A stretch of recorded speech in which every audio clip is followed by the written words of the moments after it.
నా ముందున్నారు political intellectual directors.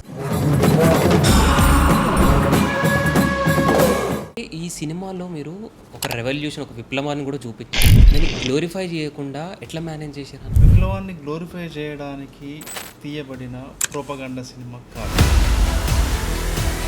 Virata Parvam opening quotation, reason is always existed but not in a reasonable way. ఆ quotation ఎందుకు వాడాల్సి వచ్చింది? ఆ సినిమాలో ఆ రీజన్ ఏంటి?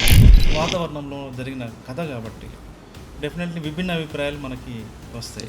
Revolution is act of love అని ఉంటుంది. లవ్ ఒక క్రానిక్ డిజీజ్ అంటే ఈ రెండు కాంట్రడిక్టింగ్ స్టేట్మెంట్స్ ఒక సినిమాలో ఎట్లా సెట్ అయినాయి, ఎట్లా ఫిట్ అయినాయి? ఇది ఎక్కువ చెగువేర వల్ల పాపులర్ అయింది. ఎగ్జాక్ట్లీ ఇది ఈ కొటేషన్ ఆయన చెప్పలేదు కానీ విప్లవం జరగాలంటే వైలెన్స్ ఉండాలి, పీస్తోనే జరిగేది, పీస్తోనే నేటి కాదు. అట్లాంటి ఒక డైలాగ్ రవణకి వాళ్ళ అమ్మ చెప్పడము ఎట్లా సెట్ చేస్తారు? ఆడ స్త్రీ ప్రేమ అనేది అల్టిమేట్. ఈ తుపాకీ కొట్టుల్లో శాంతి లేదురా. ఎప్పుడన్నా మీ డైరెక్టోరియల్ జడ్జిమెంట్ తప్పు పోయింది, ఇది ఇట్లా చేస్తే బెటర్ అనిపించదు? నిజంగా విరాట పర్వం ఇప్పుడు తీస్తే ఇంకొంచెం బెటర్గా తీసేవాడిని ఏమో. బెటర్ అంటే ఏం యాడ్ చేస్తుండే? రవణ పాత్ర యొక్క ఫ్లాష్ బ్యాక్ ఉండేది, షూట్ చేశాం మేము, కానీ ఎడిటింగ్లో లేదు.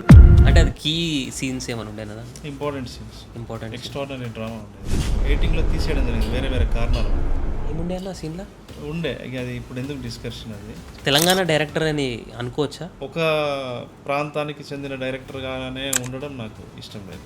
సో అలా నన్ను జడ్జ్ చేయొద్దు. అంటే లైఫ్లో ఒక పాయింట్ తర్వాత దెర్ ఈస్ నో రిటర్న్, ఇంకా తిరిగి చూసేది లేదు.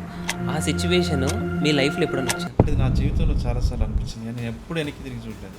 ఇప్పటికి కూడా నేను ఏదైనా చేయాలనుకుంటే అది చేసి తీరుతాను. People are allowed to choose who will oppress them అని చెప్పి అది డెమోక్రటిక్ లెనిన్ అంటాడు.